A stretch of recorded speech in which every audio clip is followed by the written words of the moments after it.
जगतसिंहपुर जिलार छपड़ा पंचायत रे पूजा पाउचंती केउ अनादि कालर प्रभु गोरखनाथ। गोरखनाथଙ୍କ दिव्य मंदिर को देखिदेला परे भाव विह्वल होए भक्त महाप्रभुଙ୍କ दिव्य रूपकांति को दर्शन कले सतरे आनंद भरी जाए मनरे।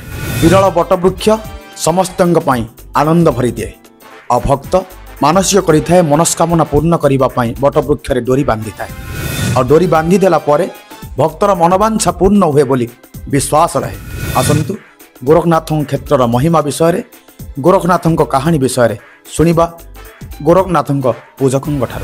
आज्ञा नमस्कार, मु दिलीप कुमार पंडा गोरखनाथ महाप्रभुंकर पूजक। गोरखनाथ महाप्रभुंकर ये जो पवित्र पीठ प्रत्येक दिन ओडिशा राज्यर शह शह भक्त माने दर्शन करिया को आसी थांती। एक अपूर्व पीठ। ये पीठ बहु प्राचीन कालरू अवस्थित। महाप्रभु ये जो स्थान देखुचंती यह घंच जंगल रे परिपूर्ण थिला। ये जो बटवृक्ष देखुचंती आम ओडिशा राज्य कहीं भारत वर्ष रे मध्य विरल। चतुर्दिगरे ये जो बटवृक्ष तांकर कोउटी मूल कोउटी शेष कोउटी आरंभ जेमती किछि जानी हुएनी भक्त अनुसंधान करती। प्रभु सेही भली महिमा तांकर आदि नहीं ना अंत नहीं। गोरखनाथ हेले ब्रह्मणां च परम ब्रह्म रुद्रादीनां शिरोमणि त्रैलोक्य निर्मित जेन गुरु गोरक्षनाथ नमस्तुते। गुरु गोरक्षनाथ को स्वर्ग रे देवता माने जे पूजा करती, मर्त्य रे मानव माने पूजा करती, आउ पाताल रे नागलोक माने पूजा करती। त्रिभुवन रे पूजा पाउथिबा महाप्रभु आमर ओडिशा राज्य जगतसिंहपुर जिला ये छपड़ा पंचायत अवस्थित ये विभूति क्षेत्र अवस्थित आमे समस्ते सौभाग्य। महाप्रभु प्रत्यक्ष महिमा डाकिले महाप्रभु ओ करती।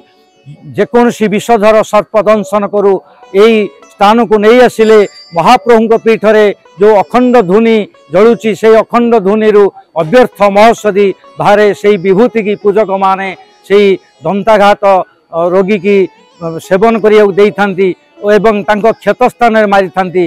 तथ्यांते अलौकिक महिमा प्रभुंकर तथ्यांते से रोगी आरोग्य लाभ करि थाए। यह होची महाप्रभुंक विशेषत्व महिमा। एवं असाध्य व्याधि हेउ रोग जहा किछि हेउ महाप्रभुंक पीठ रे भक्त माने मानसिक करथले तांकर अति शीघ्र पूर्ण होइथाए। आउ ये जो पीठ देखुचंती ये पीठ ए कलिजुगर पीठ नुह।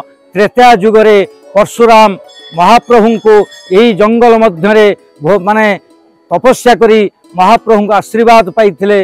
तांकर परशुराम तपस्या करिया कारण हैला से जो मातृहत्या करथिले मातृहत्या पापरो से निर्वाण प्राप्त हेबा पाई महाप्रभु को इटी प्रार्थना करी वर प्राप्ति हेतिले। परशुराम गोरखनाथ को इटी दर्शन करथिले। कलि जुगरे ए घंच जंगल भितरे महाप्रभु जेतबेले महामृत्युंजय योग करथिले सेही समय जड़े भक्त तांको नाम होची गोखेनाक। से एक दरिद्र एवं गोटे गाईआल। से गाई चरे पाने से गाई रो क्षीर बिकी ता परिवार भरण पोषण करे। 2 दिन धरी ता गाईटी हजिगला। से ता गाई की खोजी खोजी पाइला नहीं। निरुत्साह होई ये जो भयंकर जंगल भितर आसी महाप्रभु को देखिथला। ये बटवृक्ष मूले विभूति भूषण अति गोटे सूर्य तेजज्योति रे महाप्रभु तपस्या बसीचंती। महाप्रभु को पाद तले प्रणिपात करिथला ता दुख गुहारी जणैथिला। महाप्रभु कहिथिले जा गोखई तो गुहाल को तो गाई फेरी जाइची। गोखई विश्वास अविश्वास रे ता घर को फेरी गला बेल को ता कुनी बाछुरी की गाई क्षीर दउची। गोखई देखी आश्चर्य हला। से पुणी छुटी आसिला एई पीठ को। सेई दिन ठारू गोखई गोरखनाथ को दर्शन करिथिला एवं प्रचार प्रसार करथिला। सेई दिन ठारू ए पीठ पवित्र पीठ हजार हजार भक्त माने ए पीठ को दर्शन करी तांको मनस्कामना पूर्ण होइथाए। जय गोरखनाथ।